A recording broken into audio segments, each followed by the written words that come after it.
Welcome to the channel, Stories of Slavery. Today we're going back to 1859 to the story of Benjamin, a young boy who somehow learned to write romance books, creating love stories that felt bigger than the world around him. People whispered that his words were a gift, but the truth is, every page he wrote hid a life that became quietly tragic and deeply sad. This is a difficult and intense story, so take a moment, breathe, and listen carefully. Before we begin, subscribe to the channel and tell me in the comments which city and country you're listening from. Your support helps keep these stories remembered instead of buried. Let's begin. In the autumn of 1859, the most celebrated romance novel in Richmond, Virginia, was a book called Hearts in the Magnolia Shade. It told the story of a young woman from a wealthy family who fell in love with a man her parents disapproved of. The prose was beautiful.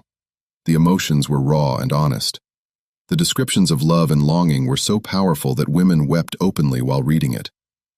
The book sold over 15,000 copies in its first 3 months, an extraordinary number for that era. It made its author famous, it made its publisher rich, and the name on the cover was Edward Whitfield, a 28-year-old white man from one of Virginia's most respected families. Newspapers praised his genius. Literary societies invited him to speak. Young women dreamed of meeting him. But Edward Whitfield had never written a single word of that book. Every sentence, every paragraph, every beautifully crafted scene came from the mind of a 17-year-old enslaved boy named Benjamin, a boy who could not legally read or write, a boy who had never been to school, a boy whose extraordinary talent was being stolen page by page and sold to a world that would never know his name. This is his story, and it will break your heart before it heals it. Richmond, Virginia in 1859 was a city of contradictions and cruelty. It was the capital of Virginia and one of the most important cities in the American South. The James River flowed through its center, powering flour mills and iron foundries that made the city wealthy. Tobacco warehouses lined the waterfront, filled with leaves that would be shipped to markets around the world. Grand houses stood on the hills overlooking the river, their white columns and manicured gardens projecting an image of civilization and refinement. But Richmond was also one of the largest slave trading centers in the entire South. Lumpin's Jail, also known as the Devil's Half-Acre, was located just blocks from the state capitol building. There, human beings were held in pens like animals waiting to be sold at auction to the highest bidder. Families were separated. Children were torn from their mothers. Husbands were sold away from wives. All of it happened in plain sight, in the heart of a city that considered itself cultured and sophisticated. The population of Richmond in 1859 was approximately 38,000 people, and more than 11,000 of them were enslaved. They cooked the meals, cleaned the houses, raised the children, and built the wealth of the white families who owned them. And among those 11,000 souls was a young man named Benjamin Cole, who possessed a gift that would have made him famous in a just world. Benjamin was born in 1842 on a tobacco plantation about 30 miles outside Richmond. His mother, a woman named Grace, worked in the main house as a domestic servant. His father was unknown, though Benjamin suspected from whispered conversations he overheard as a child that his father might have been the plantation owner himself, a man named Thomas Ashworth. This was common. Enslaved women had no legal right to refuse their masters, and children born from these violations were simply absorbed into the enslaved population, adding to the wealth of the men who had raped their mothers. Benjamin's parentage. She never confirmed or denied his suspicions. She simply loved him with a fierce protectiveness that made her willing to do anything to keep him safe. When Benjamin was 7 years old, something happened that would change his life forever. He was helping his mother clean the library of the Ashworth main house when he noticed the rows of books lining the walls. He had never thought much about books before. They were objects that belonged to white people, mysterious and forbidden. But that day, for some reason, he felt drawn to them. He pulled one from the shelf and opened it, staring at the marks on the pages that he knew contained a meaning he could not access. His mother found him like that, sitting on the floor with the book open on his lap, tears running down his face. She asked him what was wrong. He said he wanted to know what the marks said. He said it was not fair that some people could understand them and he could not. Grace held her son and stroked his hair and made a decision that was both courageous and dangerous. She decided to teach him to read. Grace had learned to read as a young girl, taught in secret by the daughter of her first owner, a lonely child who wanted a friend more than she wanted to follow the rules. That daughter had grown up and moved away, and Grace had been sold to the Ashworth family at age 16, but she had never forgotten what she learned. She had practiced in secret over the years, reading whatever scraps of text she could find, keeping her knowledge hidden because she knew the consequences of discovery. Teaching an enslaved person to read was illegal in Virginia. The law imposed fines on anyone caught doing it, and the enslaved person who learned could be whipped, or worse. But Grace looked into her son's eyes and saw something that made the risk worth taking. She saw hunger. She saw intelligence. She saw a spark that she could not bear to extinguish. The lessons happened at night in the small cabin they shared with 3 other enslaved workers. Grace would wait until everyone was asleep, then light a single candle and pull out whatever reading material she had managed to collect. Old newspapers, torn pages from discarded books, letters that had been thrown away. Benjamin learned quickly, faster than Grace had ever imagined possible. Within 6 months, he could read simple sentences. Within a year, he was reading fluently. Within 2 years, he was reading everything he could get his hands on, sneaking into the library whenever he had the chance, memorizing passages from books he could not take with him.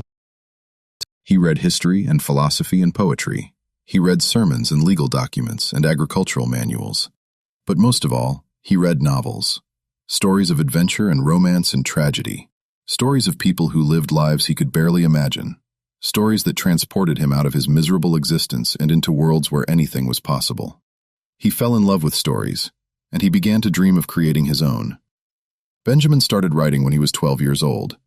He had no paper of his own, so he wrote in the margins of newspapers, on the backs of envelopes, on any scrap of blank space he could find. He wrote in a tiny, cramped hand to conserve space. He wrote stories about people who did not exist, living lives that he invented entirely from his imagination. His first stories were simple imitations of the novels he had read, full of clichés and awkward phrases. But he kept writing. He kept practicing. He kept getting better. By the time he was 14, his stories had developed a distinctive voice, a way of describing emotion that felt raw and honest and true. He wrote about love because love was the one thing that slavery could not completely destroy. He wrote about longing because he understood longing better than anyone. He wrote about hope because without hope there was nothing left. The Ashworth plantation struggled financially during the 1850s. Tobacco prices were falling. The land was wearing out from decades of intensive cultivation. Thomas Ashworth made a series of bad investments that depleted the family's savings. By 1856, he was forced to make a difficult decision. He would have to sell some of his enslaved workers to pay his debts. He sold 12 people that year, including Benjamin's mother, Grace. She was purchased by a rice planter from South Carolina and taken away on a wagon, screaming Benjamin's name. As she disappeared down the road, Benjamin tried to run after her. He was caught and whipped so severely that he could not stand for 3 days. He was 14 years old. He would never see his mother again. The loss of Grace nearly destroyed Benjamin for weeks. He could not eat. He could not sleep. He could not think about anything except the image of his mother's face as she was taken away. He considered running away. He considered killing himself. He considered giving up on everything that mattered. But then one night, he found himself reaching for a scrap of paper and a pencil stub that he had hidden beneath a loose floorboard. He began to write. He wrote about his mother. He wrote about her laugh and her smell and the way she used to sing to him when he was small. He wrote about the way she had risked everything to teach him to read. He wrote about the last time he saw her, the desperation in her eyes, the way she kept calling his name even as the wagon carried her away. He wrote until his hand cramped and his eyes blurred with tears. And when he was finished, he realized something important. Writing could not bring his mother back. Writing could not undo the horrors of slavery. But writing could preserve something that slavery wanted to destroy. It could preserve memory. It could preserve feeling. It could preserve the truth of what it meant to be human in an inhuman system. Benjamin decided that night that he would keep writing no matter what. He would write for his mother. He would write for himself. He would write because it was the only form of freedom that no one could take away. In the spring of 1857, when Benjamin was 15, Thomas Ashworth died of a fever. His estate was inherited by his nephew, a man named Cornelius Whitfield, who lived in Richmond and had no interest in running a tobacco plantation. Cornelius decided to sell the property and everything on it, including the remaining enslaved workers. Benjamin was taken to Richmond and sold at auction for $800, purchased by a merchant named Harold Morrison, who owned a dry goods store in the city. Morrison was not a particularly cruel man by the standards of the time, but he was not kind either. He saw enslaved people as investments, assets to be managed efficiently. He put Benjamin to work in the store, hauling merchandise, cleaning floors, running errands. The work was exhausting but not backbreaking. More importantly, being in Richmond gave Benjamin access to something he had never had before. Books, newspapers, the literary culture of a sophisticated city, and the household of Harold Morrison contained something else that would prove fateful. It contained Edward Whitfield. Edward Whitfield was Harold Morrison's nephew, the son of Morrison's wife's sister. He was 25 years old in 1857, a graduate of the University of Virginia, and a young man of considerable ambition but limited talent. He fancied himself a writer. He spent his days composing poems and short stories that he submitted to literary magazines, all of which were rejected. He spent his evenings at gatherings of Richmond's literary society, discussing art and culture with other aspiring writers, all of whom seemed to be making more progress than he was. Edward was intelligent enough to recognize good writing when he saw it, but not talented enough to produce it himself. This gap between his aspirations and his abilities was a constant source of frustration. He wanted desperately to be famous, to be admired, to be remembered as a great American author. But the words would not come. The magic that transformed ordinary sentences into literature remained stubbornly out of reach. Benjamin first encountered Edward in the summer of 1857. He was delivering a package to Edward's room when he noticed a desk covered with crumpled papers. Edward was not home, and Benjamin knew he should leave immediately, but curiosity got the better of him. He picked up one of the crumpled papers and smoothed it out. It was a story, or the beginning of one. Benjamin read it quickly, his eyes scanning the awkward sentences and cliched descriptions. It was not good. Benjamin could see what Edward was trying to do, the emotion he was trying to convey, but the execution was clumsy. The words did not flow, the characters felt flat, the dialogue was stilted. Benjamin set the paper down and thought about his own stories hidden beneath the floorboards of his quarters. Stories that he believed were better than this, but would never be read by anyone who mattered. The injustice of it burned in his chest.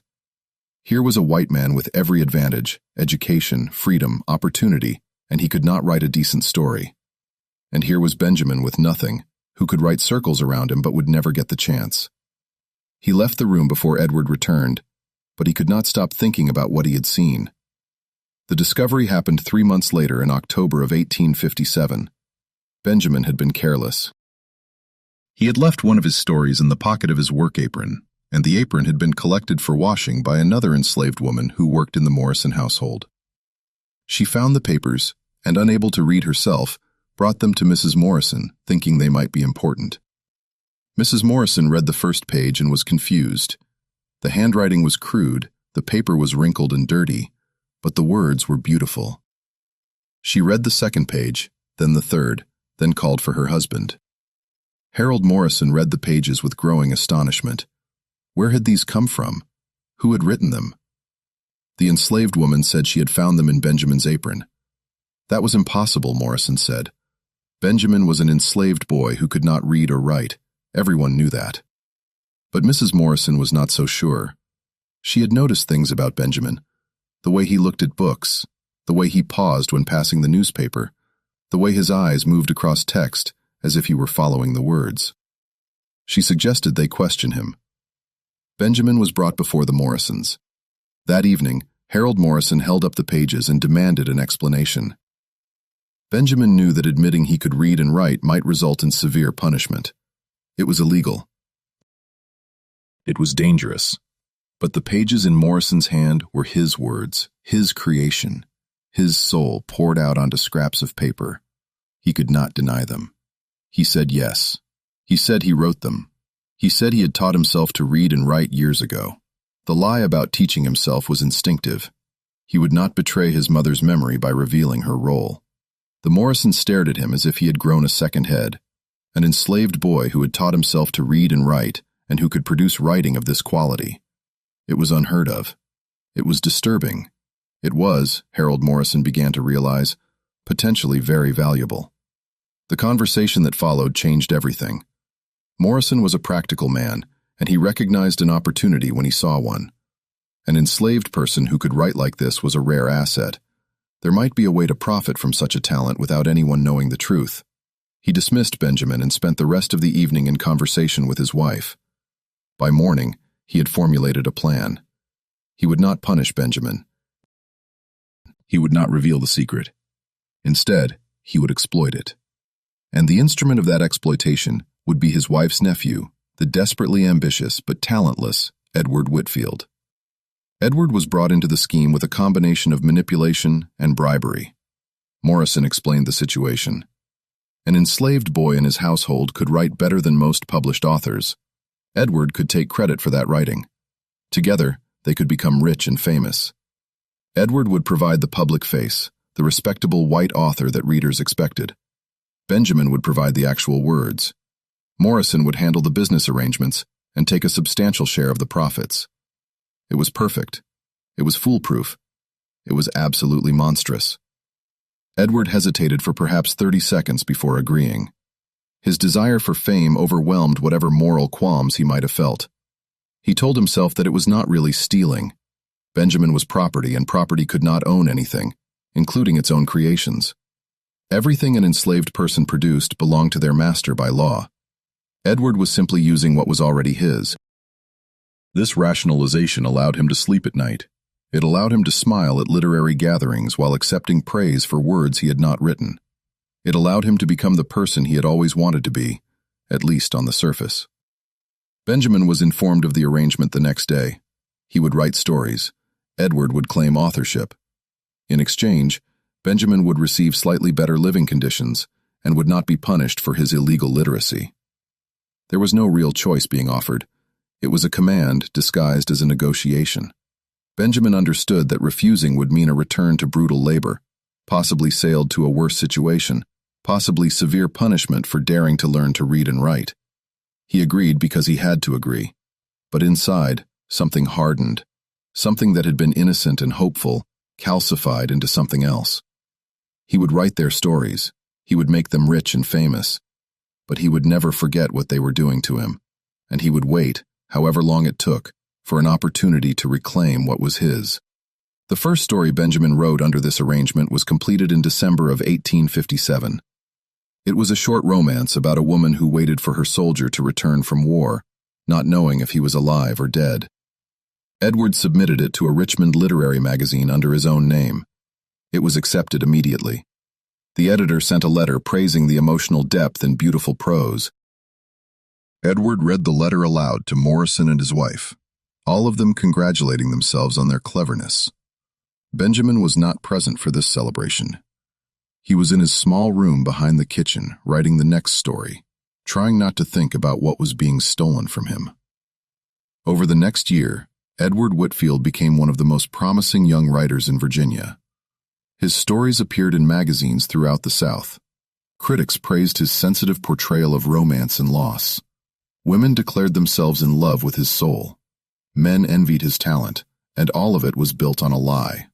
Benjamin wrote constantly, producing story after story under increasingly demanding deadlines. Morrison pushed for more output, more content, more profit. Edward pushed for more sophistication, more complexity, more of whatever quality made critics swoon. Benjamin worked late into the night, his candle burning down to nothing, his hand cramping around the pen, his mind spinning stories out of the raw material of his suffering. He wrote about love because love was the thing he most desperately wanted and least expected to find. He wrote about loss because loss was the defining experience of his life. He wrote about hope because without hope, he would have broken completely. In the spring of 1859, Morrison decided it was time to attempt something bigger. Short stories were profitable, but novels were where the real money was. He instructed Benjamin to write a full-length romance novel, something that could be published as a book and sold throughout the country. Benjamin had never written anything that long before. He was not sure he could sustain a story across hundreds of pages, but he had no choice. He began working on what would become Hearts in the Magnolia Shade. The novel took Benjamin 4 months to write.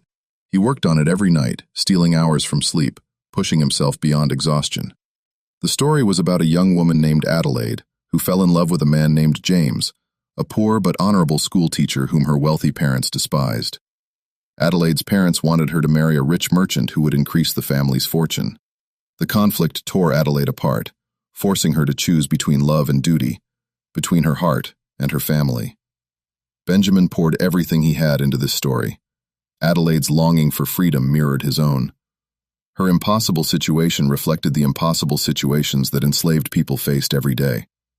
The rich merchant who wanted to own Adelaide was not so different from the slaveholders who owned human beings. The love between Adelaide and James was pure and true and doomed, just like any happiness that enslaved people might find. These parallels were subtle. White readers would see only a romantic melodrama, but Benjamin knew the deeper truth of what he was writing. Every word was a cry for freedom disguised as entertainment. Edward submitted the completed manuscript to a publisher in Richmond in August of 1859. The response came within 3 weeks. The publisher was enthusiastic. The publisher was excited. The publisher wanted to release the book as quickly as possible, with a first printing of 5,000 copies. Edward Whitfield was about to become a published novelist. Benjamin Cole was about to become more invisible than ever. Hearts in the Magnolia Shade was published in September of 1859. The reaction exceeded everyone's expectations. Reviews were ecstatic. The Richmond Enquirer called it a masterpiece of romantic fiction. The Southern Literary Messenger declared Edward Whitfield a major new voice in American literature. Women throughout Virginia and beyond devoured the book, weeping over Adelaide's struggles and swooning over James's devotion. By the end of October, the first printing had sold out. A second printing was ordered, then a third.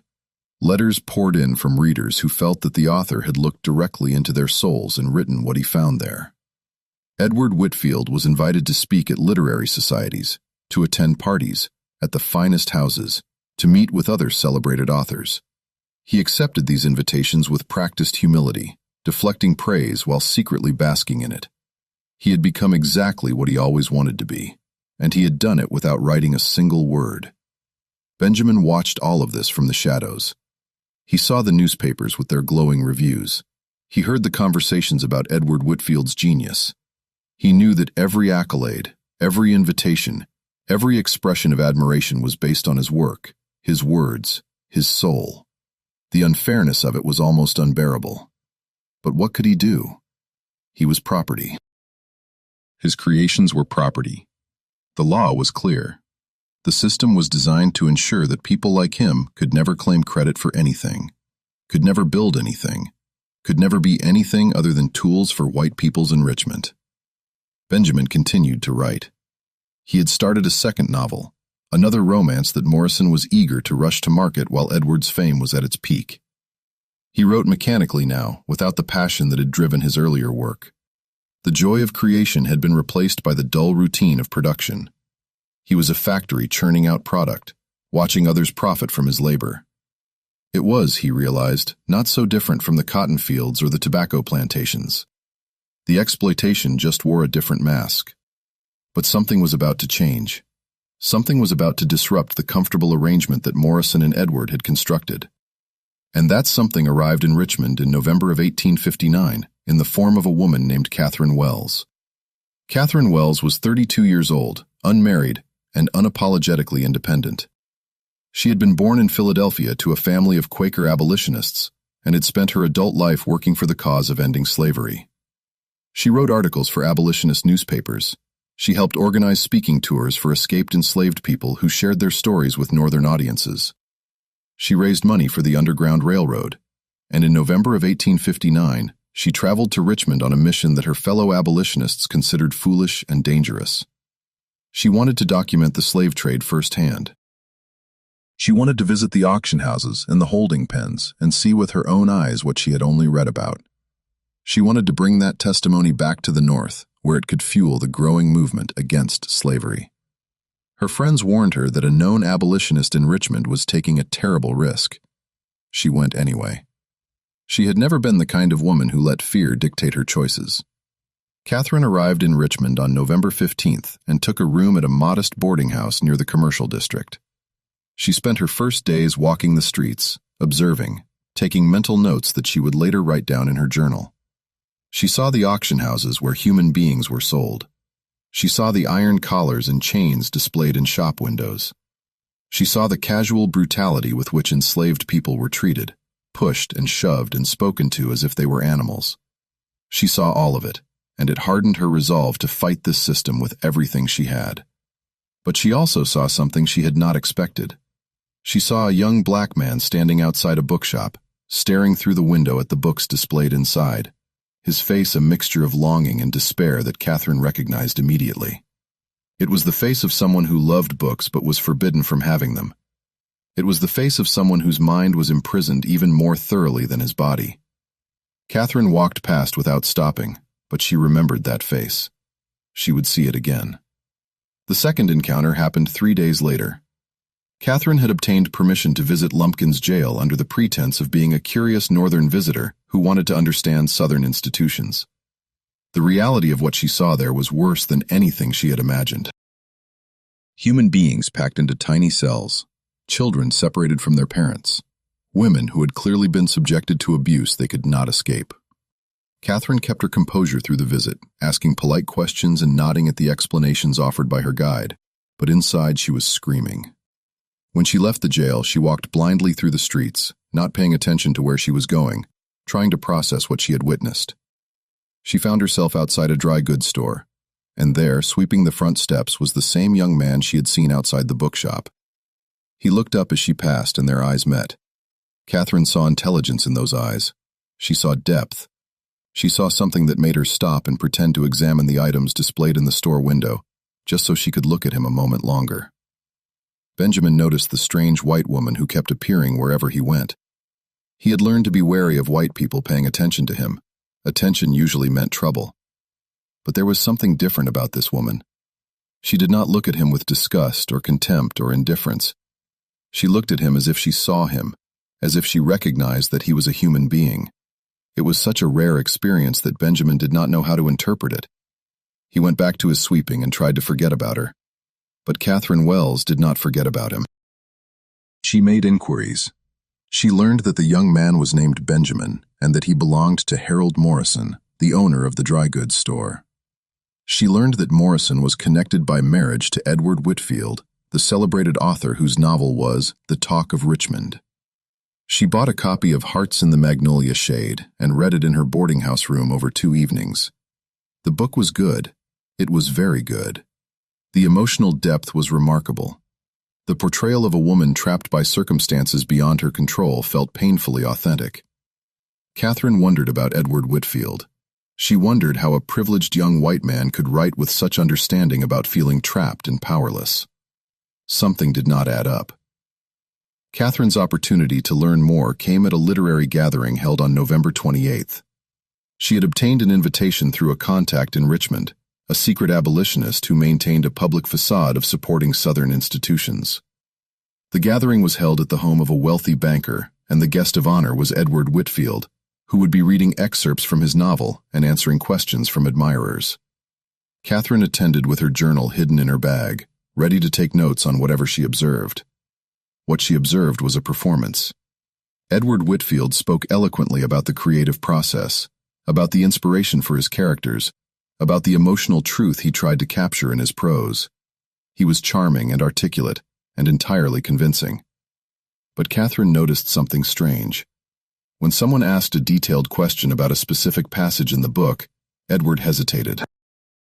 His answer was vague, almost as if he could not quite remember what he had written.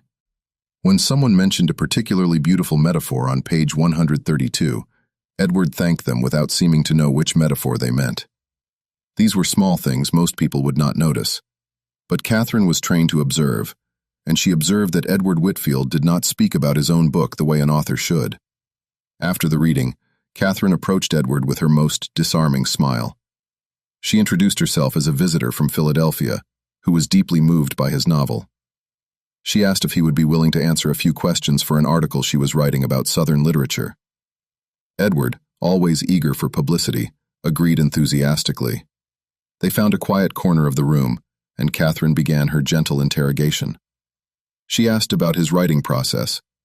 He gave generic answers about inspiration and discipline. She asked about specific scenes in the book. He fumbled, covering his uncertainty with flowery language that said nothing.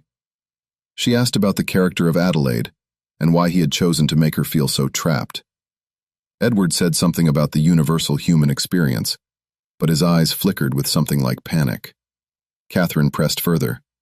She asked if he had ever felt trapped himself, if he had personal experience with the emotions he portrayed so vividly. Edward laughed nervously and said that all writers drew on imagination as much as experience.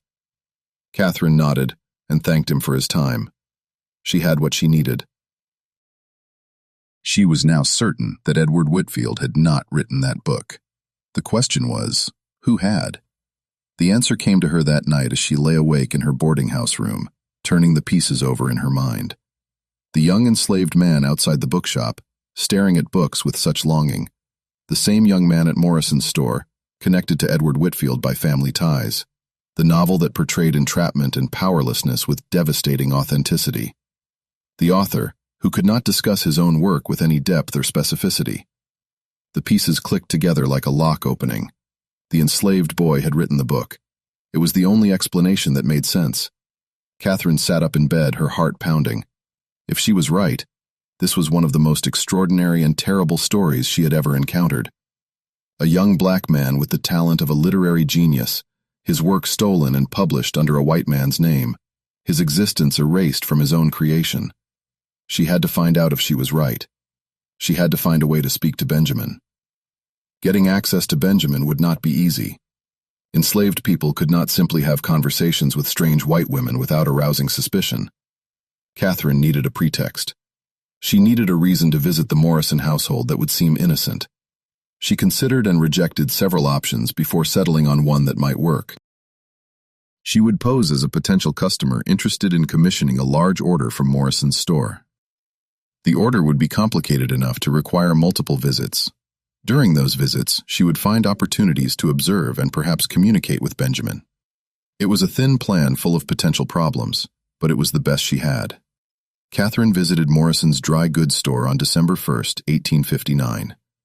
She introduced herself as a representative of a Philadelphia textile company that was considering expanding its supplier relationships to include Southern merchants.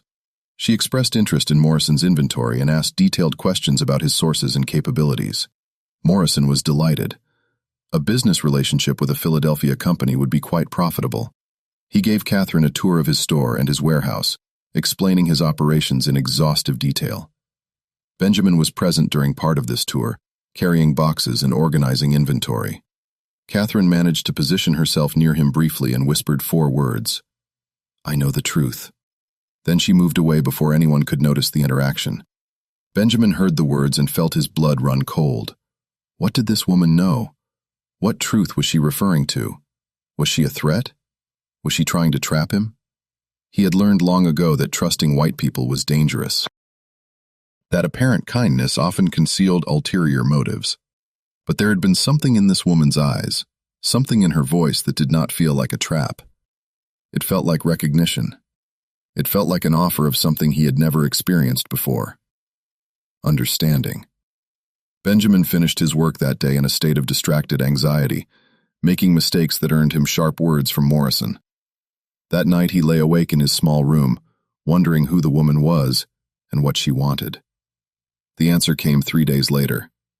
Catherine returned to the store with additional questions about potential orders. She brought a list of items she claimed her company might want to purchase, and asked if she could examine samples in the warehouse. Morrison assigned Benjamin to assist her, seeing nothing suspicious in having an enslaved worker help a potential customer. In the warehouse, surrounded by bolts of cloth and boxes of buttons, Catherine finally had the opportunity to speak to Benjamin alone. She spoke quickly and quietly. She told him that she was an abolitionist from Philadelphia. She told him that she had read Hearts in the Magnolia Shade and recognized that Edward Whitfield could not have written it. She told him that she suspected Benjamin was the true author, and she asked him directly if she was right. Benjamin stared at her for a long moment. He had spent 2 years hiding his talent, his literacy, his very humanity, from a world that would punish him for all of it. And now this strange woman was asking him to reveal everything. He should deny it. He should protect himself. He should lie as he had learned to lie, smiling and nodding and pretending to be the simple, ignorant slave that white people expected. But something in Catherine's face stopped him. Something in her eyes that looked at him as if he mattered, as if his truth mattered. He heard himself speaking before he had consciously decided to speak. He said yes. He said he had written the book. He said he had written everything that Edward Whitfield had ever published. He said it all in a rush, as if the words had been dammed up inside him for years and were finally breaking free. Catherine listened without interrupting. When Benjamin finished, she was silent for several seconds, processing what she had heard. Then she asked what might have been the most important question anyone had ever asked him. She asked what he wanted, not what he expected, not what he feared, what he wanted. Benjamin did not know how to answer. No one had ever asked him that before. What did he want? He wanted freedom. He wanted recognition. He wanted to see his name on the cover of his own book. He wanted to find his mother, to know if she was still alive somewhere in South Carolina. He wanted to be treated as a human being rather than property. He wanted so many things that wanting them felt like torture, like pressing on a wound that would never heal. He told Catherine all of this, and she listened, and when he was finished, she made him a promise. She could not guarantee anything. She could not wave a magic wand and solve his problems. But she would try to help him. She would try to find a way to get him to freedom. She would try to expose the truth about Edward Whitfield. She would try because what was being done to him was an abomination, and she could not witness it and do nothing. Benjamin wanted to believe her. He wanted so desperately to believe that help was possible, that the world contained people who would fight for him, even though they had nothing to gain. But he had been disappointed too many times. He had seen too many hopes crushed. He told Catherine that he appreciated her words, but that she should not make promises she could not keep.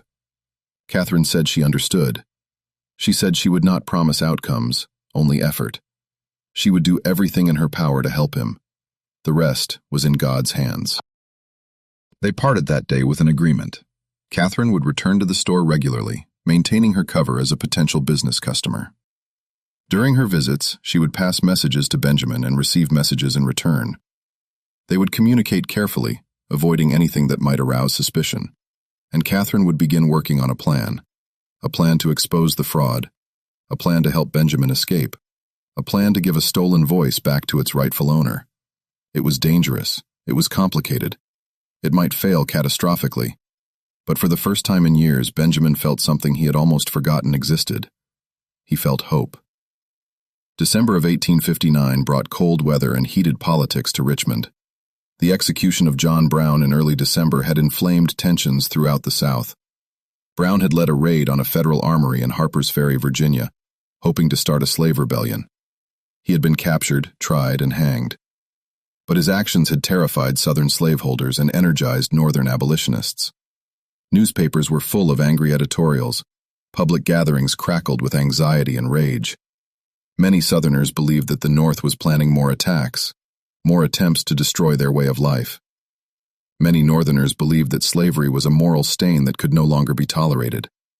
The nation was splitting apart and everyone could feel it. In this atmosphere of fear and anger, Catherine Wells continued her careful work. She visited Morrison's store every few days, always with a plausible business reason. She exchanged brief messages with Benjamin, learning more about his situation and sharing information about potential escape routes.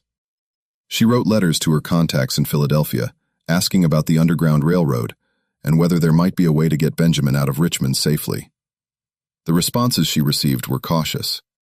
Getting an enslaved person out of Virginia was extremely difficult. The state was deep in Southern territory, far from the free states of the North. Slave catchers patrolled the roads. Anyone helping an escaped slave faced severe penalties. It was possible, her contact said, but it would require careful planning, significant resources, and a great deal of luck. Catherine also began investigating how to expose Edward Whitfield's fraud. This was tricky. Simply claiming that a slave had written the book would not be believed. She needed evidence. She needed proof that was irrefutable.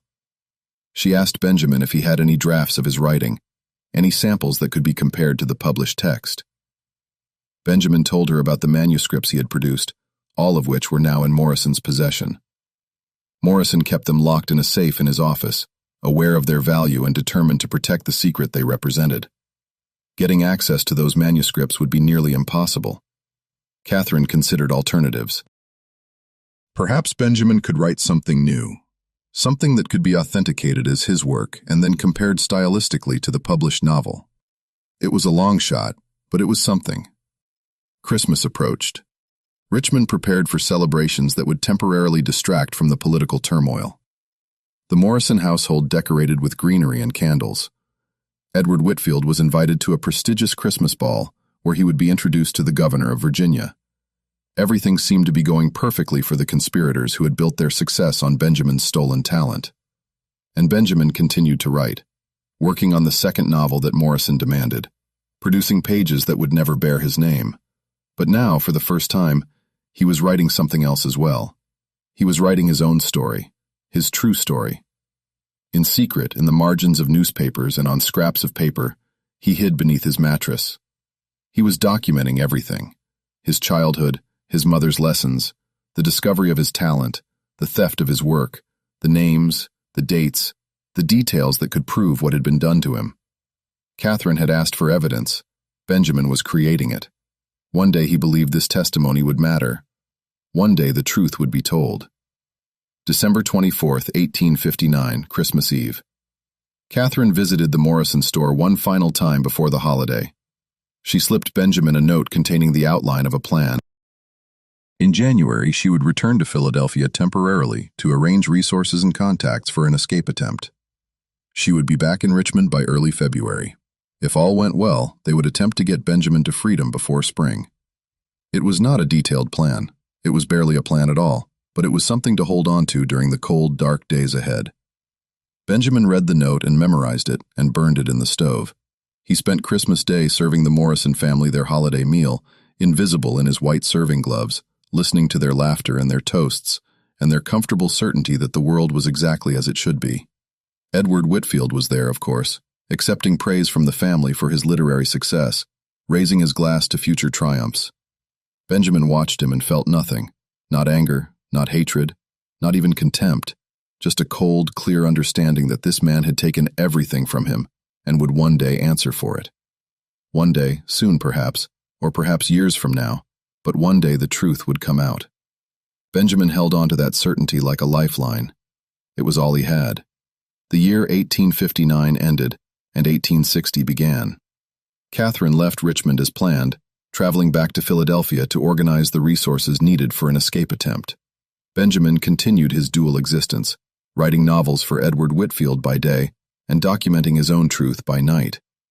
Morrison pushed for faster production, sensing that the political situation might soon make publishing difficult. War was coming. Everyone knew it. The only question was when and how bloody it would be. Benjamin did not know what war would mean for him. Freedom, perhaps, if the North won, or worse, bondage if the South prevailed, or death if he got caught in the crossfire. The future was impossible to predict. All he could do was continue, write the words, hide the testimony, wait for Catherine to return, wait for the chance that might never come. And so we leave Benjamin Cole at the beginning of 1860, trapped between two worlds, the world of exploitation where his genius was stolen and sold, and the world of hope where a stranger from Philadelphia had promised to help him escape. He does not know what will happen. He does not know if Catherine will succeed. He does not know if freedom is possible, or if he will die enslaved and forgotten, his name erased from his own creations forever. He knows only that he will keep writing. He will keep documenting. He will keep hoping even when hope seems foolish, because hope is the last thing slavery cannot completely destroy. In the pages of his hidden testimony, Benjamin wrote a line that would eventually become famous. He wrote that every person has a story worth telling, and every story deserves its true author. He did not know if he would live to see that principle honored. But he knew with the certainty that sustains the oppressed through the darkest nights that he would keep fighting for it, because his words were his. And no one, not Morrison, not Edward Whitfield, not the entire system of slavery, could ever truly take them away. January of 1860 was the coldest month Richmond had experienced in a decade. The James River froze in places, halting commerce and stranding boats. Ice coated the streets, making travel treacherous. People huddled in their homes, burning wood and coal to stay warm, waiting for the weather to break. Benjamin Cole worked through the cold, hauling merchandise in Morrison's store, his hands cracked and bleeding from the dry winter air. At night, he wrote by candlelight, his breath visible in the frigid room where he slept. He wrote the second novel that Morrison demanded, a story about two lovers separated by family feuds, reunited after years of suffering. It was good work. Benjamin knew it was good work, but every word felt like a piece of himself being cut away and sold. He kept writing anyway. He had no choice, and he kept waiting for Catherine Wells to return. She came back to Richmond on February 3, 1860. Benjamin learned of her arrival through a message passed by a free black woman who worked as a lairess and had connections to the abolitionist network. Catherine had brought resources. She had brought contacts. She had brought the outline of a plan. But the plan was more complicated than Benjamin had hoped, and more dangerous than he had feared. The escape would happen in two stages. First, Benjamin would need to get out of Richmond. This meant forging papers that would allow him to travel, finding transportation north, and avoiding the slave catchers who patrolled every road and inspected every traveler. Catherine had obtained forged documents identifying Benjamin as a free black man named Thomas Green, a skilled craftsman traveling to Philadelphia for work. The documents were good, but not perfect. They would pass casual inspection, but might not survive scrutiny from an experienced slave catcher. The second stage was reaching the north. Even with papers, Benjamin would need to travel through Virginia, Maryland, and into Pennsylvania without being caught. Each state had its own dangers. Each border crossing was a potential disaster. The journey would take at least a week, probably longer, traveling mostly at night and hiding during the day. Catherine explained all of this during a hurried conversation in Morrison's warehouse. She told Benjamin that there were safe houses along the route, places where he could hide and rest, operated by brave people who risked everything to help enslaved people reach freedom. She told him that a conductor, a guide who knew the routes and the dangers, would meet him outside Richmond and travel with him for the first part of the journey. She told him that the attempt would happen on February 28th, giving them 3 weeks to prepare. And she told him that there was one more complication. She intended to expose Edward Whitfield's fraud at the same time Benjamin escaped. She wanted to publish an article in a Philadelphia newspaper revealing the truth about who had really written Hearts in the Magnolia Shade. The article would include samples of Benjamin's writing that could be compared to the published novel. It would name names. It would create a scandal. And it would make it much harder for Morrison to pursue Benjamin, because doing so would confirm the accusations and destroy Edward Whitfield's reputation. Benjamin listened to all of this with a mixture of hope and terror. The plan made sense, the pieces fit together, but so many things could go wrong. If his forged papers were detected, he would be captured and returned to Morrison, probably to be sold to a much worse situation as punishment. If the article was published too early, Morrison might take precautions that made escape impossible. If the conductor failed to appear, if the safe houses were compromised, if anything went wrong at any point in the journey, Benjamin could end up dead, or worse. He asked Catherine why she was doing this. Why was she risking so much for someone she barely knew? She told him that she had dedicated her life to fighting slavery, and that every person she helped escape was a victory against the system. She told him that his case was special because it demonstrated something important. It demonstrated that enslaved people were not the ignorant subhuman creatures that slaveholders claimed them to be. Benjamin's genius proved that the only difference between black and white was opportunity. Exposing the truth about his writing would be a powerful blow against the ideology that justified slavery. It would show the world that when you steal a person's freedom, you might also be stealing a Shakespeare, a Milton, a genius whose contributions could have enriched all of humanity. Benjamin was not sure he was a genius. He was not sure his writing was as important as Catherine seemed to believe. But he knew that he wanted freedom. He knew that he wanted his work to bear his own name, and he knew that this might be his only chance. He told Catherine that he would do it. He would follow the plan. He would trust her and the network she represented, and he would hope against all evidence and experience that this time hope would not be disappointed. The 3 weeks leading up to February 28th were the longest of Benjamin's life. He had to continue his normal routine, working in the store and writing for Edward Whitfield while secretly preparing for escape. Catherine coached him on what to expect during the journey. She made him memorize the details of his false identity as Thomas Green. She taught him how to walk and speak like a free man with the quiet confidence of someone who had never been property. She gave him a small amount of money to use for emergencies, and she collected the writing samples that would prove his authorship, pages of manuscript that she would smuggle out of Richmond and send to her contacts in Philadelphia.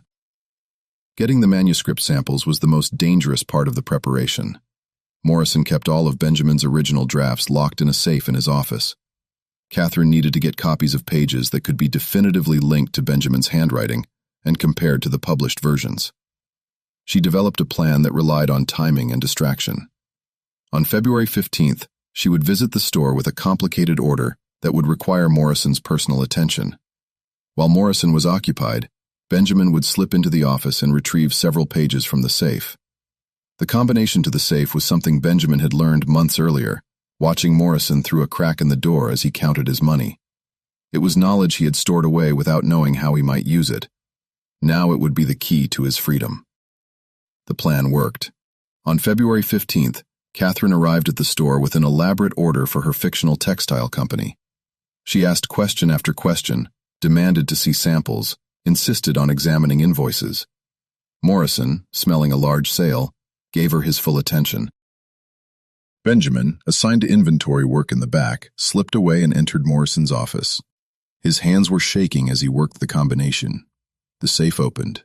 Inside were ledgers, cash, and a stack of manuscript pages bound with string. Benjamin took 6 pages from the middle of the stack, hoping their absence would not be noticed immediately. He closed the safe, spun the combination, and returned to his inventory work. The whole operation took less than 4 minutes. That evening, he passed the pages to Catherine through their usual method, a dead drop in the warehouse behind a particular barrel of nails. The evidence was now in her hands. The countdown to escape had truly begun. February 28th arrived gray and cold. Benjamin woke before dawn and went through his normal morning routine, trying to act as if nothing unusual was happening. He ate his meager breakfast. He reported to Morrison for work assignments. He swept the floor and organized merchandise and did everything he always did. But his mind was elsewhere. His mind was on the meeting point outside the city where a conductor named Samuel Okonkwo would be waiting at sunset. His mind was on the long journey north through hostile territory. His mind was on freedom, so close he could almost taste it, so fragile he could not quite believe in it. The day passed with agonizing slowness. Benjamin watched the sun move across the sky, counting the hours until he could leave. Catherine had arranged for a distraction that would cover his departure.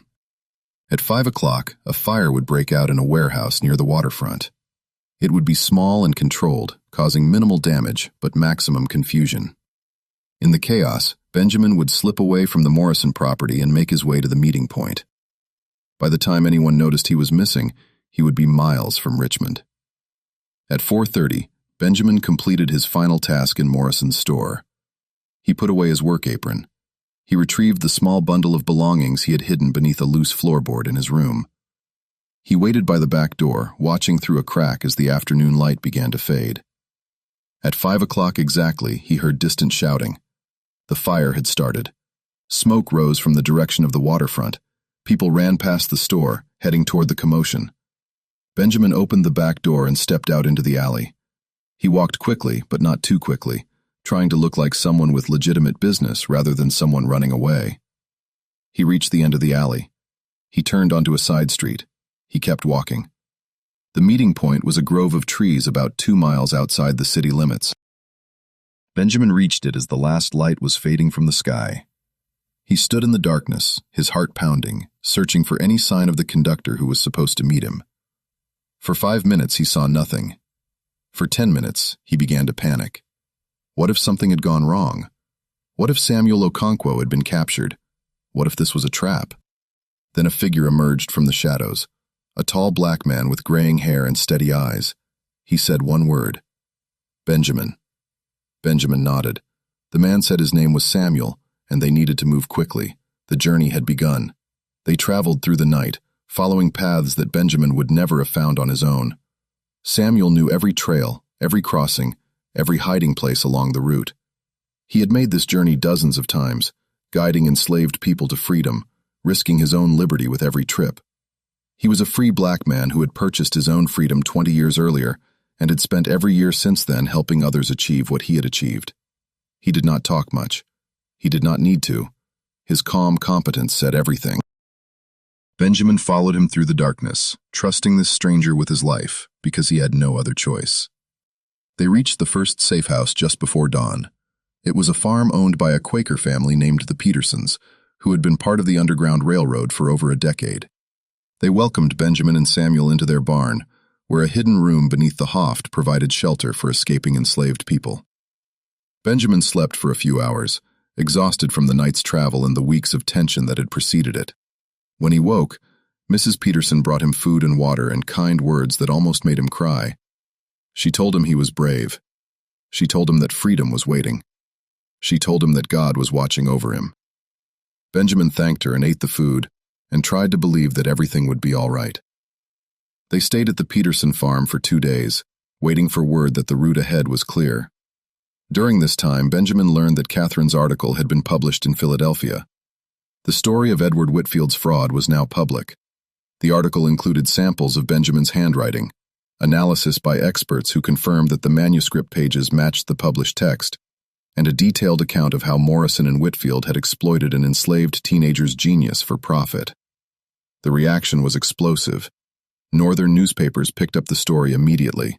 Abolitionists held it up as proof of slavery's moral bankruptcy. And in Richmond, Edward Whitfield's world was collapsing. Edward learned about the article on March 1st. A friend showed him a copy of a Philadelphia newspaper that had been brought south by a traveling merchant. Edward read the article with growing horror. Everything was there. His fraud was exposed. His reputation was destroyed. And worse, the article made him look not just dishonest, but pathetic. A talentless hack who had to steal from an enslaved teenager because he could not produce anything worthwhile himself. Edward went immediately to Morrison's house, screaming accusations and demanding to know how this had happened. Morrison was equally furious. He realized that Benjamin must have stolen the manuscript pages and passed them to someone outside the household. He realized that the escape, which he had only just discovered, and the exposure were connected. He realized that he had been outmaneuvered by an enslaved boy he had considered little more than a useful tool. Morrison sent slave catchers after Benjamin. Immediately, he offered a reward of $500 for Benjamin's capture and return. He contacted authorities throughout Virginia and Maryland, providing descriptions and warning them to watch for a runaway who might be carrying forged papers. The hunt was on, and Benjamin, hiding in a barn 2 days' journey from Richmond, had no idea how much danger he was in. Samuel received word of the increased pursuit. On March 2nd, a message came through the network warning that slave catchers were flooding the roads north of Richmond, stopping every black person they encountered, and demanding papers. The route they had planned to take was no longer safe. They would have to go a different way, longer and more difficult, through terrain that Samuel knew less well. The journey that should have taken a week might now take 2 weeks or more, and every additional day increased the risk of capture. They left the Peterson farm that night, heading west instead of north, trying to avoid the main roads where slave catchers would be waiting. The next several days were a blur of exhaustion and fear. They traveled through forests and across fields, avoiding towns and farms, eating whatever food they had brought and whatever they could find along the way. They hid in caves and abandoned buildings and once in a church basement where a sympathetic minister let them rest for a few hours. Benjamin's feet blistered and bled. His body ached from the constant movement, but he kept going. He had no choice. Every step took him farther from slavery. Every mile brought him closer to the freedom he had dreamed of for so long. On March 8th, disaster nearly struck. They were crossing a bridge over a small river when they encountered a patrol of slave catchers on the other side. There was no time to hide, no way to avoid being seen. Samuel made a split-second decision. He told Benjamin to keep walking, to act confident, to remember that his papers said he was a free man named Thomas Green. Benjamin's hands were shaking as he approached the patrol. The lead catcher, a rough-looking man with a pistol on his hip, demanded to see his papers.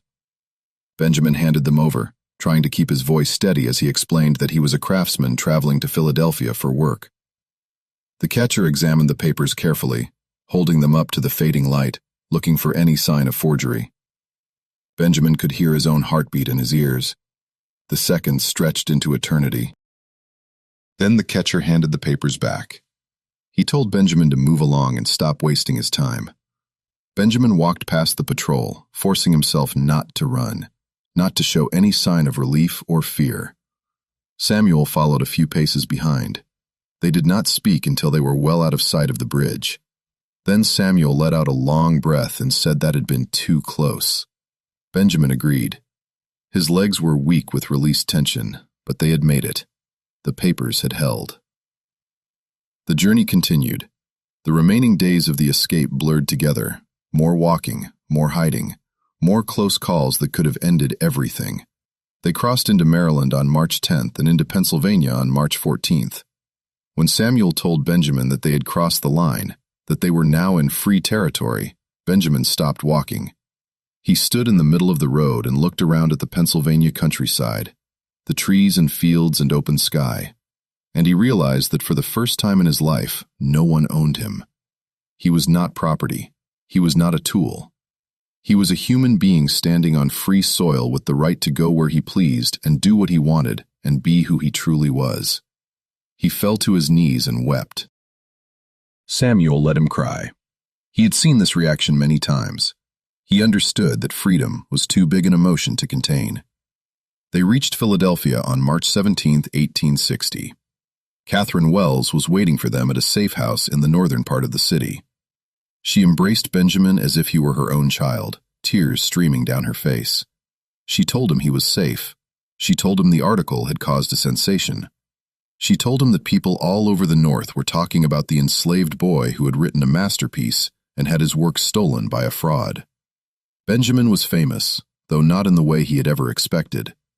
He was famous as a victim, as a symbol, as proof of slavery's cruelty. He was not yet famous as a writer. That would come later. But for now, being safe was enough. Being free was enough. Being able to say his own name and know that it belonged to him was more than enough.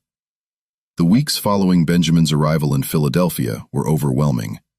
He was introduced to abolitionists who wanted to hear his story. He was interviewed by journalists who wanted to write about him. He was invited to speak at meetings where crowds of people, black and white, gathered to listen to his testimony about what slavery was really like. Benjamin was not comfortable with public speaking. He had spent his entire life being invisible, trying not to be noticed, and now, suddenly, everyone wanted to see him. But he understood that his story had power. His story could change minds. His story could contribute to the fight against the system that had stolen his childhood and his mother and so many years of his life. He forced himself to speak. He forced himself to be seen. And gradually he found that he was good at it. The same gift for language that made him a brilliant writer also made him a compelling speaker. He could find words that moved people, that made them feel what he had felt, that made them understand what statistics and arguments could not convey. In May of 1860, Benjamin began working on something he had dreamed of for years. He began writing a novel under his own name. It was a story about an enslaved family inspired by his own experiences but transformed into fiction. He wrote about a mother who taught her son to read in secret. He wrote about a son whose talent was discovered and exploited. He wrote about the desperate hope for freedom that sustained people through unimaginable suffering. He called the book Stolen Words, and it was unlike anything he had written before. The romance novels he had produced for Edward Whitfield were beautiful but safe, designed to appeal to white readers who wanted entertainment without challenge. This new book was different. It was raw. It was angry. It was honest in a way that might make readers uncomfortable. Benjamin did not care. He was done writing what other people wanted. He was finally writing what he needed to say. Meanwhile, the fallout from the exposure continued. Edward Whitfield's career was destroyed. No publisher would touch him. No literary society would invite him to speak. The women who had once swooned over his sensitive soul now crossed the street to avoid him. He became a recluse, drinking heavily and blaming everyone except himself for his downfall. Morrison's business suffered as well. Many of his customers, particularly those with abolitionist sympathies, refused to do business with a man who had exploited an enslaved teenager so brazenly. The store that had once been prosperous began to struggle. Morrison was forced to sell several of his enslaved workers to cover his debts, breaking apart families just as he had broken apart Benjamin's family years before. It was not justice, exactly. The people Morrison sold would still suffer. The system that enabled his cruelty was still intact, but there was a certain satisfaction in knowing that the men who had profited from Benjamin's talent were now paying a price. The summer of 1860 brought political turmoil that would soon overshadow everything else. The presidential election was approaching. Abraham Lincoln, the Republican candidate, was gaining support in the North on a platform that opposed the expansion of slavery. Southern politicians warned that if Lincoln won, they would leave the Union. War seemed increasingly inevitable. Benjamin followed the news with intense interest. He understood that the conflict was ultimately about him and millions of people like him. He understood that the outcome would determine whether slavery continued or was finally destroyed. He hoped for Lincoln's victory. He hoped for war if that was what it took. He knew that war would mean suffering and death. But he also knew that slavery was suffering and death every single day. If war could end it, war might be worth the cost. In November of 1860, Lincoln won the election. South Carolina seceded in December. Other southern states followed in early 1861. The Confederate States of America was formed, and on April 12, 1861, Confederate forces fired on Fort Sumter in Charleston Harbor. The Civil War had begun. Benjamin was 19 years old when the war started. He immediately wanted to fight. He wanted to pick up a weapon and join the battle against the system that had enslaved him. But at the beginning of the war, black men were not allowed to serve in the Union Army. The government feared that arming black soldiers would alienate the border states that had not yet seceded. Benjamin had to watch from the sidelines as white men went off to fight for his freedom. It was frustrating. It was infuriating. But he found other ways to contribute. He continued speaking at abolitionist meetings now framed as rallies supporting the war effort. He continued writing, producing articles and essays that argued for the immediate abolition of slavery as a war aim. And he finished his novel. Stolen Words was published in September of 1861 by a small abolitionist press in Boston. It was Benjamin's first book under his own name. Seeing the cover, seeing the words by Benjamin Cole printed beneath the title, was one of the most powerful moments of his life. This was his. No one had stolen it. No one could claim credit for it. It belonged to him, and the world would know it. The book received mixed reviews. Some critics praised its emotional power and authentic voice. Others found it too angry, too bitter, too focused on the horrors of slavery to be considered proper literature. But it sold well, particularly in the North, where readers were hungry for perspectives that confirmed their belief that the war was righteous. Benjamin earned money from the sales, the first money he had ever earned from his own writing. It was not much, but it was his. He saved most of it, dreaming of the day when he might use it to try to find his mother. The war dragged on through 1862, bloodier and longer than anyone had expected. The Union suffered defeats that shook confidence in the cause, but Benjamin never lost faith. He knew that the longer the war lasted, the more impossible it would become to restore the old order. Slavery was dying. He could feel it. Every battle, regardless of who won, was another blow against the system. In September of 1862, President Lincoln issued the Preliminary Emancipation Proclamation, declaring that all enslaved people in Confederate states would be free as of January 1, 1863. It was not complete abolition. It did not free enslaved people in the border states that had remained in the Union, but it was a turning point. It transformed the war from a fight to preserve the Union into a fight to end slavery, and it opened the door for black men to finally join the military. Benjamin enlisted in the Union Army in early 1863, joining one of the newly formed regiments of United States Colored Troops. He was 21 years old. He had never fired a gun, never marched in formation, never experienced anything like military discipline. But he learned. He trained alongside other black men, many of them former enslaved people like himself, all of them fighting for their own freedom and the freedom of everyone still in bondage. The training was hard, the conditions were harsh. Black soldiers were paid less than white soldiers, given inferior equipment, and often assigned the most dangerous missions. But Benjamin did not complain. He was fighting. He was finally fighting with weapons instead of words, with his body instead of just his mind. It felt right. It felt necessary. It felt like the culmination of everything he had survived. Benjamin's regiment saw action in several engagements during 1863 and 1864. He fought in Virginia, the state where he had been born and enslaved, now returned as a soldier fighting to destroy the system that had owned him. The experience was surreal. He marched past plantations that looked like the one where he had grown up.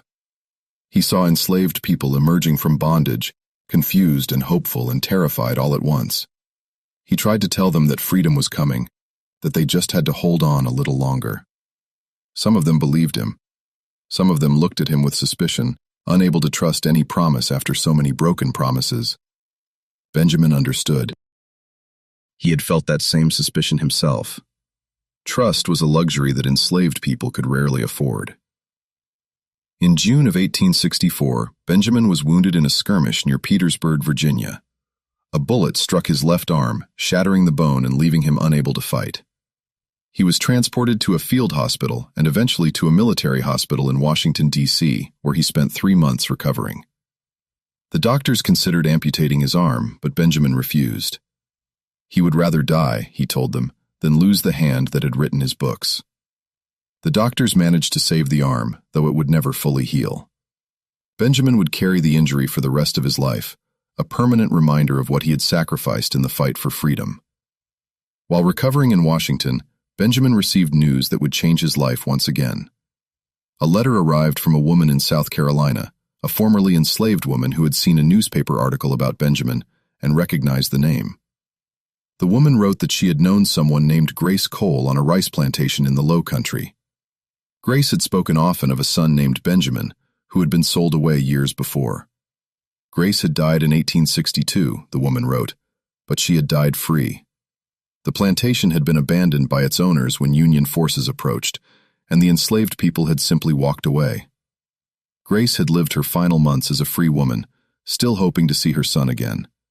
She had died peacefully, surrounded by others who had shared her bondage and her liberation. Benjamin read the letter and wept for hours.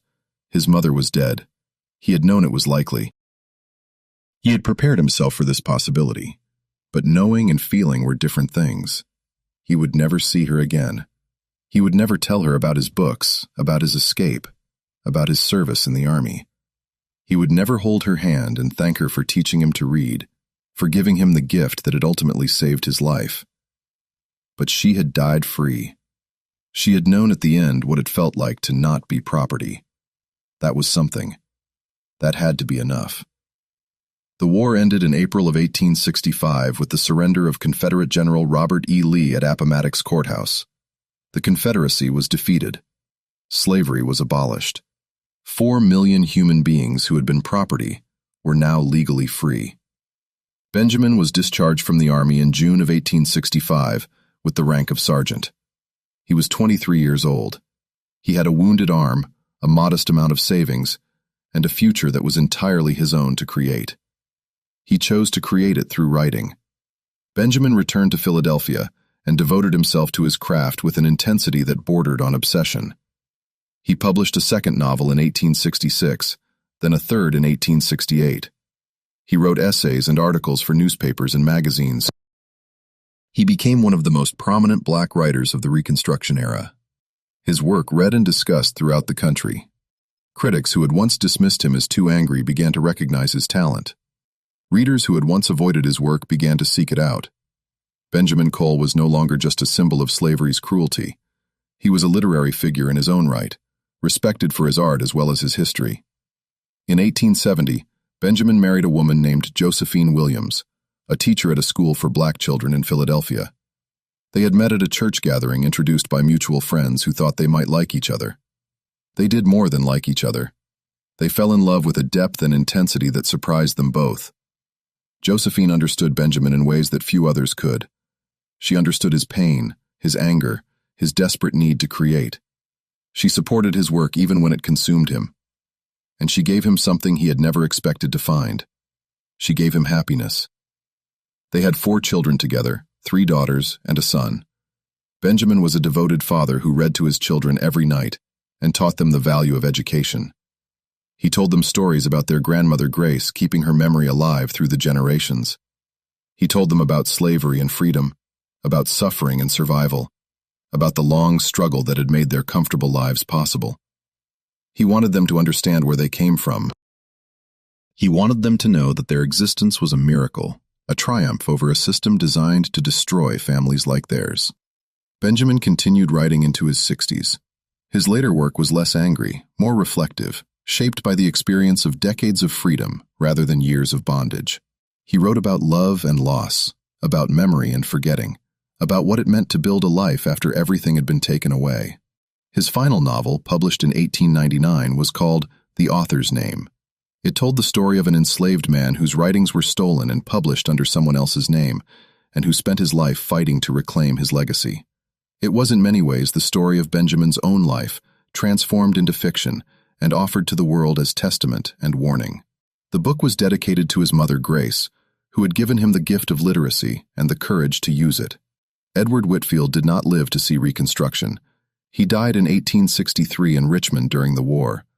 The official cause was illness, but those who knew him said he had simply given up. His reputation had been destroyed. His family had disowned him. Everything he had built was gone. He died alone, unmourned, forgotten by the literary world that had once celebrated him. Benjamin learned of Edward's death years later and felt nothing.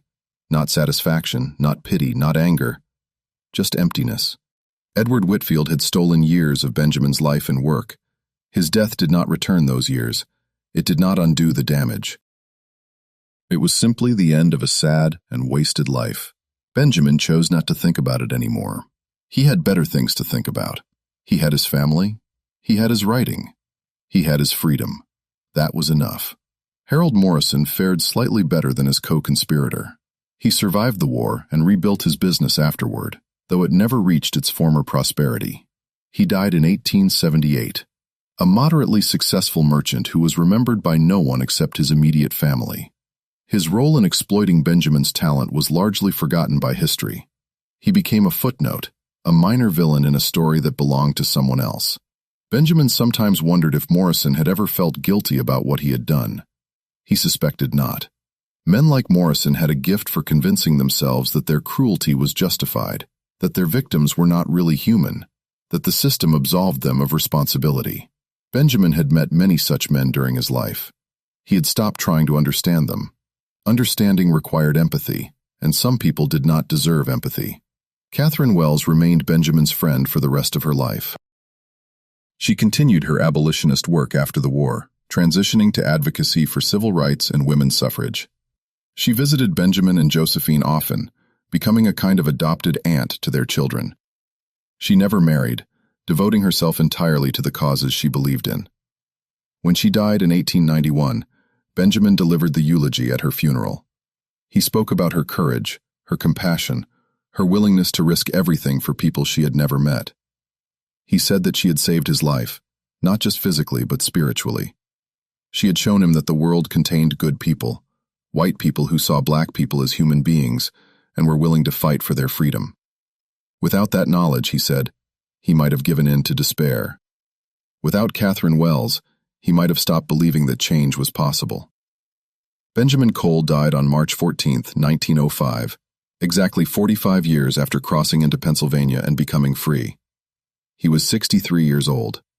He had lived to see the end of slavery, the hope of Reconstruction, and the tragedy of its betrayal. He had watched as the gains of the war were slowly eroded by segregation, disenfranchisement, and violence. He had seen Black Americans rise and fall and rise again, fighting for rights that should have been guaranteed, but were constantly under attack. He did not live to see the civil rights movement of the 20th century, or the ongoing struggle for equality that continues to this day. But he contributed to that struggle in the most powerful way he knew. He wrote, he told the truth. He refused to be silenced. His funeral was held at a church in Philadelphia and was attended by hundreds of people. Family, friends, fellow writers, civil rights activists, and ordinary readers who had been moved by his work all gathered to pay tribute. His son James delivered the eulogy, speaking about his father's journey from slavery to literary acclaim. He talked about the small room in Richmond where Benjamin had written novels that made another man famous. He talked about the escape through the winter countryside, the terror and the hope in the moment of crossing into free territory. He talked about the decades of writing and speaking and fighting that followed, and he talked about the legacy his father was leaving behind. That legacy included 11 novels, countless essays and articles, and a body of work that would influence generations of black writers who came after him. But it also included something less tangible and more important. It included the proof that slavery could not destroy the human spirit. It included the demonstration that talent and intelligence exist in all people regardless of race, and that the only thing holding black Americans back was the system that oppressed them. It included the inspiration for everyone who had ever been told that their voice did not matter, that their stories were not worth telling, that they should accept their place and stop reaching for more. There is one final chapter to this story. In 1923, a graduate student at Harvard University named William Patterson was researching the history of Southern literature when he came across an old copy of Hearts in the Magnolia Shade in a used bookstore. He read it and was struck by its quality. He began researching its author, Edward Whitfield, and discovered the scandal that had ended Whitfield's career.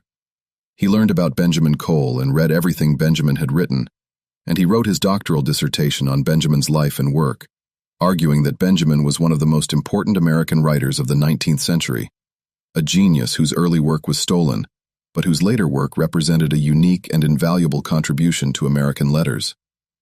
Patterson's dissertation was published as a book in 1925 and sparked a revival of interest in Benjamin Cole. Hearts in the Magnolia Shade was republished with Benjamin's name on the cover, finally giving credit where it had always been due. Benjamin's other novels were reissued by major publishers. His essays were collected and anthologized. Schools began teaching his work. Scholars began studying his life. The boy who had been erased from his own creation was finally, decades after his death, recognized as its true author. Today, Benjamin Cole is remembered as a pioneering figure in African American literature, a man who overcame unimaginable obstacles to become one of the most important writers of his era. His childhood home in Virginia is a historical site. His grave in Philadelphia is marked with a monument inscribed with words from his final novel. The author's name is considered a classic of American literature, taught in universities around the world, and his story, the story of a 17-year-old enslaved boy who wrote masterpieces that were stolen and sold under another man's name, continues to resonate with anyone who has ever been told that their voice does not matter. Because the truth is that every voice matters. Every story deserves to be told, and every author deserves their name. Benjamin Cole knew this. He lived this. He fought for this until the day he died. And his words, his stolen words that became reclaimed words, that became immortal words, continue to speak that truth to everyone willing to listen. The question this story leaves us with is simple. Whose voices are we still not hearing? Whose stories are still being stolen? Whose names are missing from the covers of books they wrote, from the credits of movies they created, from the patents of inventions they designed?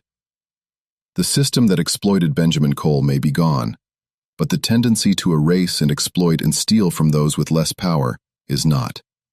It continues in different forms, in different contexts, in different ways.